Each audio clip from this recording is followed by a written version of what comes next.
Mic फेलोन एक शातिर कातिल जो अपने शिकार को मारने के लिए ऐसा प्लान बनाता है कि सबको यही लगता है कि उसने खुद अपनी जिंदगी का खात्मा किया है। आज माइक एक अपार्टमेंट में छुपा हुआ होता है। तभी वहां पर एक आदमी आता है जो बहुत नशे में है। अंदर आने के बाद वो देखता है कि उसकी घड़ी ऊपर रखी हुई है। वो स्टूल लगाकर घड़ी को नीचे उतारने के लिए ऊपर चढ़ता है और तभी माइक पीछे से आकर उसे मार देता है। दरअसल उसने इसी तरह से अपने शिकार को मारने का प्लान बनाया था जो पूरा हो चुका है। इसके बाद माइक एक क्लब में जाता है, बाहर सिक्योरिटी को पैसे देता है और कहता है कि चाहे कुछ भी हो जाए अंदर मत आना। और अब अंदर जाने के बाद वो जानबूझकर एक आदमी को परेशान करता है। वो आदमी इरिटेट होकर उसके ऊपर हमला करता है और यही माइक चाहता था। इसके बाद माइक उसे बहुत बुरी तरह से कूटता है। उसके जितने भी साथी होते हैं वो माइक के ऊपर हमला करते हैं, लेकिन माइक का ये रोज का काम है, वो उन सभी को बुरी तरह से कूट के वहां से निकल जाता है। दरअसल माइक जब भी किसी इंसान को मारता है तो वो इसी तरह से किसी भी क्लब में जाकर अपने स्ट्रेस को दूर करने के लिए दूसरे लोगों को पीटता है। और अब माइक यहाँ से हर रोज की तरह एक पब में जाता है जिस पब का नाम ओएसिस है। दरअसल यहाँ पर माइक की ही तरह सभी बुरे लोग आते हैं, यहीं से उन्हें काम मिलता है, उनके कॉन्टेक्ट्स बनते हैं। यहाँ पर एक एक्समैन भी होता है जो अपने शिकार को कुल्हाड़ी से बहुत बुरी तरह से मारता है, इसीलिए हर कोई उनसे डरता है। यहाँ पर दो और कातिल होते हैं जिनका नाम मिक और मैक है, जो केमिकल बनाने के साथ साथ टाइकोंडो में भी मास्टर है। उनसे मुकाबला करना इतना आसान नहीं है। साथ ही एक और कातिल होता है जो जहर बनाने में एक्सपर्ट है और एक लड़की जिससे तलवारबाजी में कोई नहीं जीत सकता। इस पब का जो ओनर है उसका नाम बिग रे है, जो एक जमाने में बहुत बड़ा कातिल हुआ करता था, पर अब वो रिटायर हो चुका है, इसीलिए उसने इस पब को खोला है। उसका एक पार्टनर भी है जो बाहर से लोगों को मारने के कॉन्ट्रैक्ट लाता है। कॉन्ट्रैक्ट के जितने भी पैसे मिलते हैं उसका 15% का कमीशन ये अपने पास रख लेते हैं और काम पब में आने वाले खूंखार कातिलों को दे देते हैं। माइक ने भी नी के कॉन्ट्रैक्ट को पूरा किया था और अब माइक को एक दूसरा कॉन्ट्रैक्ट देते हैं जिसमें उसे बताया जाता है कि उसे एक आदमी को मारना है, लेकिन उसकी मौत एक हादसा लगनी चाहिए, जिसमें माइक एक्सपर्ट है। वो अब उस जगह पहुंच जाता है जहां पर उसका शिकार आने वाला है। वो गन लेकर ऊपर बिल्डिंग में बैठा होता है और तभी वो देखता है कि सामने से कार आ रही है और जैसे ही कार उसके शिकार के पास आती है वो उसके टायर पर गोली चलाता है, जिससे कार का बैलेंस आउट हो जाता है और कार उस आदमी से टकरा जाती है जिसे मारने का कॉन्ट्रैक्ट माइक को मिला है। इससे उस आदमी की मौत हो जाती है। वहां पर बैठे सभी लोगों को लगता है कि ये हादसा है, पर सच्चाई ये है कि माइक ने इसे मारा है। इसके बाद माइक अपने फ्लैट में आ जाता है जहां पर वो अपने स्ट्रेस को कम करने के लिए पंचिंग बैग में पंचेस मारता है। साथ ही उसे अपनी एक्स गर्लफ्रेंड की याद भी आ रही होती है जो उससे अलग हो चुकी है, पर अब उसकी एक नई गर्लफ्रेंड है जिसका नाम चार्ली है। इसके बाद उसे बिग रे के पार्टनर का कॉल आता है जिसने उसे कॉन्ट्रैक्ट दिया था। वो कहता है कि तुमने बहुत अच्छा काम किया, रात को अपने पैसे लेने के लिए आ जाना। और अब माइक रात को जब अपने पैसे लेने के लिए जाता है तभी उसके सामने मोटरसाइकिल पर एक आदमी आता है जो उस पर गोलियां चलाता है। माइक की किस्मत अच्छी होती है कि वो गाड़ी के पीछे छुप जाता है और इसके बाद वो उस मोटरसाइकिल वाले आदमी को मार देता है। और अब उसकी गर्लफ्रेंड चार्ली का कॉल आता है जो माइक को बताती है कि तुम्हारी एक्स गर्लफ्रेंड की मृत्यु हो चुकी है। यह सुनकर माइक को बहुत दुख होता है। वो उसके फ्यूनरल पर जाता है जहां पर चार्ली भी होती है। चार्ली उसे बताती है कि बैंक रॉबरी के दौरान दो रॉबरर्स ने उसे मार दिया, वो प्रेग्नेंट थी, उसके पेट में तुम्हारा बच्चा था। ये सुनकर चार्ली और भी ज्यादा दुखी हो जाता है और अब घर आने के बाद वो टीवी पर न्यूज देखता है। उसे पता चलता है कि जिन दो लोगों ने उसकी एक्स गर्लफ्रेंड को मारा था वो दोनों भी मारे जा चुके हैं। और अब भी माइक को शक है क्योंकि उसकी एक्स गर्लफ्रेंड एक एक्टिविस्ट थी। उसे शक है कि उसे किसी ने पूरे प्लान के तहत मारा है, इसीलिए वो अपने कॉन्टैक्ट्स का इस्तेमाल करके पुलिस की फाइल मंगवाता है जिसमें लिखा होता है कि उसकी एक्स गर्लफ्रेंड ने फोबिया की एक दवा ली थी जो प्लेन में सफर करने से पहले लोग लेते हैं, लेकिन उसे पता है कि उसकी एक्स गर्लफ्रेंड को किसी तरह का कोई फोबिया नहीं था। साथ ही वो प्रेग्नेंट थी, इसीलिए वो इस तरह की दवा कभी नहीं ले सकती थी। और अब उसे पूरी तरह से यकीन हो जाता है कि ये काम किसी प्रोफेशनल का है। उसे मिक और मैक पर शक है क्योंकि वो अपने शिकार को मारने के लिए इसी तरह की दवाओं का इस्तेमाल करते हैं। वो उनके पास जाता है और पूछता है कि तुमने मेरी एक्स गर्लफ्रेंड को मारा। वो कहते हैं कि नहीं, हमने उसे नहीं मारा, पर माइक कहता है कि जिस तरह से उसे मारा गया है उस तरह से तुम ही लोगों को मारते हो, लेकिन शायद तुम्हें ये नहीं पता था कि वो प्रेग्नेंट है। वो दवा जो तुमने उसे दी वो कभी नहीं ले सकती थी। और अब मिक और मैक एक्सेप्ट कर लेते हैं कि हाँ, हमने उसे मारा था, लेकिन हमें नहीं पता था कि वो कौन है। अगर हमें पता होता कि वो तुम्हारी एक्स गर्लफ्रेंड है तो ये काम हम कभी नहीं करते। तुम्हें तो पता है कि हमारे काम करने का तरीका क्या है। जिसको हम मारने जाते हैं उसकी हमें कोई डिटेल्स नहीं दी जाती, ना ही हमें उस आदमी का नाम पता है जिसने ये काम हमें दिया था, क्योंकि तुम्हें तो पता है हमें कभी क्लाइंट के बारे में कुछ नहीं बताया जाता।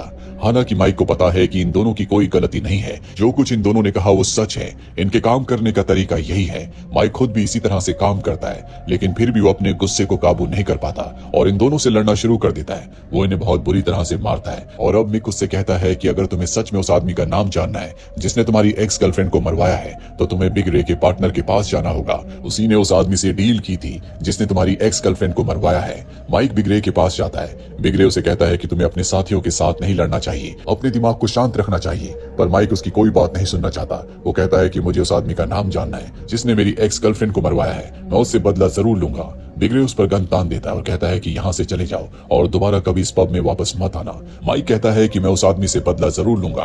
माइक पब से निकल जाता है और अब उसे अपने पास्ट के वो दिन याद आते हैं जब वो बहुत कमजोर हुआ करता था और एक लड़का उसे बहुत ज्यादा बुली किया करता था। माइक उससे बहुत ज्यादा परेशान था और एक दिन माइक बिग्रे को देखता है जो एक बिल्डिंग से बाहर निकलता है और तभी उस बिल्डिंग में धमाका हो जाता है। ये वो वक्त था जब बिग्रे खुद काम किया करता था और अब माइक उसका पीछा करना शुरू कर देता है। बिग्रे जहाँ जहाँ अपने शिकार को मारने के लिए जाता है, माइक वहाँ पहुंच जाता है और उन सभी घटनाओं को रिकॉर्ड कर लेता है। एक दिन वो बिग्रे के पास जाता है और उसे वो रिकॉर्डिंग दिखाता है जो देखकर वो शॉक्ड हो जाता है। वो माइक को पकड़कर अंदर ले आता है और पूछता है कि तुम क्या चाहते हो। माइक कहता है कि मैं चाहता हूँ कि तुम मुझे सिखाओ, मैं तुम्हारे जैसा बनना चाहता हूँ। बिग्रे उसके ऊपर हमला कर देता, उसे टॉर्चर करता है, पर माइक अपनी बात को, अपनी स्टेटमेंट को नहीं बदलता। बिग्रे को समझ में आ जाता है कि उसके इरादे पक्के हैं, इसीलिए अब वो माइक को सिखाना शुरू करता है। वो उसे लड़ाई की, काम करने की अलग अलग कलाएं सिखाता है। जल्दी वो तैयार हो जाता है और आज पहली बार माइक अपने शिकार को मारने के लिए जाता है, जो कि वही लड़का है जो उसे बुली किया करता था। वो उसके एंटीना में एक डॉलर बांध देता है और जब वो डॉलर को निकालने की कोशिश कर रहा होता है तो माइक पीछे से आकर उसे धक्का दे देता है। इस तरह से उसका खात्मा हो जाता है। ये उसकी जिंदगी का पहला काम था और अब वो बिग्रे के पास जाता है। बिग्रे कहता है कि जो भी तुमने आज किया मैंने उसे रिकॉर्ड कर लिया। अगर तुमने जिंदगी में कभी मुझे धोखा देने की कोशिश की तो इस रिकॉर्डिंग को मैं पुलिस को दे दूंगा, जिसके बाद तुम्हें सलाखों के पीछे जाने से कोई नहीं रोक सकता। माइक कहता है कि मैं तुम्हें कभी धोखा नहीं दूंगा। इसके बाद बिग्रे उसे लोगों को मारने के अलग अलग पैतरे सिखाता है, उसे गन चलाना भी सिखाता है। साथ ही उसे बताता है कि इस काम के 3 रूल्स हैं। कभी भी इमोशनल मत हो, गुस्से में कभी कोई काम मत करो और कभी पकड़े मत जाओ। और आज वो 3 रूल्स में से 2 रूल्स को तोड़ चुका है। वो इमोशनल भी है और गुस्से में भी। इसके बाद वो चार्ली के पास जाता है और कहता है कि मेरी एक्स गर्लफ्रेंड का कत्ल हुआ है, मैं जानना चाहता हूँ कि उसे किसने मारा है। चार्ली को उसकी बातों पर यकीन नहीं होता और तभी यहाँ पर एक्समैन आ जाता है जो इनके ऊपर हमला करता है। वो बहुत ज्यादा स्ट्रांग है। माइक उसका सामना करता है और उसी की एक्स से उसे मार देता है। और अब माइक को समझ में आ जाता है कि चार्ली की जान को भी खतरा है, क्योंकि वो उसकी एक्स गर्लफ्रेंड के बहुत करीब थी। और अब वो चार्ली से पूछता है, मैं जानना चाहता हूँ मेरी एक्स गर्लफ्रेंड आखिरी वक्त में क्या काम कर रही थी। दरअसल चार्ली उसकी एक्स गर्लफ्रेंड की बहुत अच्छी दोस्त थी। वो बताती है कि वो एक पेट्रोलियम कंपनी के खिलाफ थी जो कि समंदर के किनारे खुदाई करना चाहती है।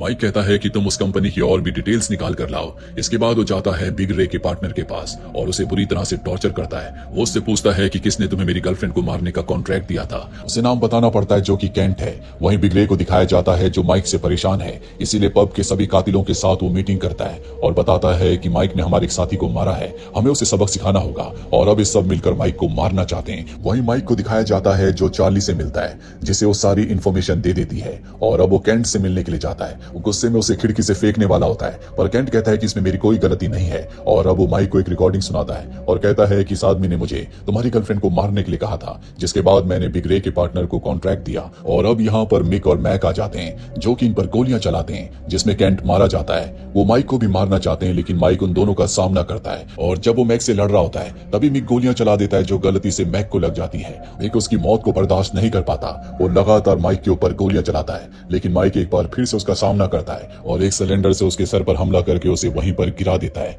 यहाँ पर वो कातिल भी आ जाता है जो जहर से दूसरों को मारता है। माइक को पता है कि इसका सामना कैसे करना है, इसीलिए वो उसे बड़ी आसानी से मार देता है। और इससे पहले कि वो यहाँ से निकलता, बिग रे का एक और आदमी आ जाता है जो अपने अलग अलग तरह के आविष्कार करके लोगों को मारता है। उसने एक जहरीला बैंडेड बनाया होता है। माइक उसे बेहोश करके उसकी बैंडेड लेकर यहाँ से निकल जाता है। अब उसे पता है कि केंट ने किसके कहने पर उसकी एक्स गर्लफ्रेंड को मरवाया था। वो उसके घर पहुंच जाता है जहाँ पर बिग रे की वो कातिल, जिससे तलवारबाजी में कोई नहीं जीत सकता, उसकी सुरक्षा के लिए पहले से तैनात होती है। पर माइक को इस बात से कोई फर्क नहीं पड़ता। वो उसके ऊपर हमला कर देता है। हालांकि उसके हाथ में उसकी तलवार होती है पर माइक उससे हार नहीं मानता।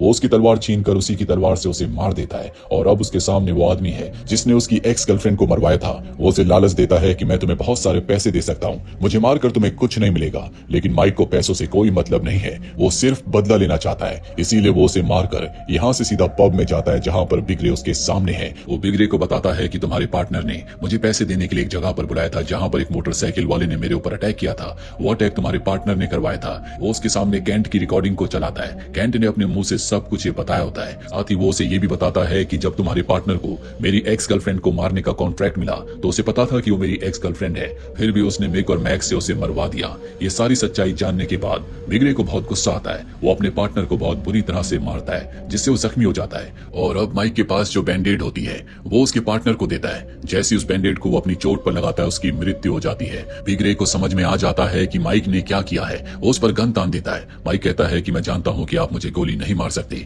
आपने मुझे सब कुछ सिखाया है, आप मुझे अपना बेटा मानते हैं। दरअसल उसे पता होता है कि बिगरे कहीं ना कहीं इमोशनली उससे कनेक्टेड है। बिगरे कहता है कि ये सच है, मैं तुम्हें अपना बेटा मानता हूं, पर आज तुमने मेरे सभी लोगों को मार दिया, इसीलिए तुम्हारे लिए अच्छा यही होगा कि हमेशा के लिए यहाँ से कहीं दूर चले जाओ, दोबारा कभी इस पब में लौटकर मत आना।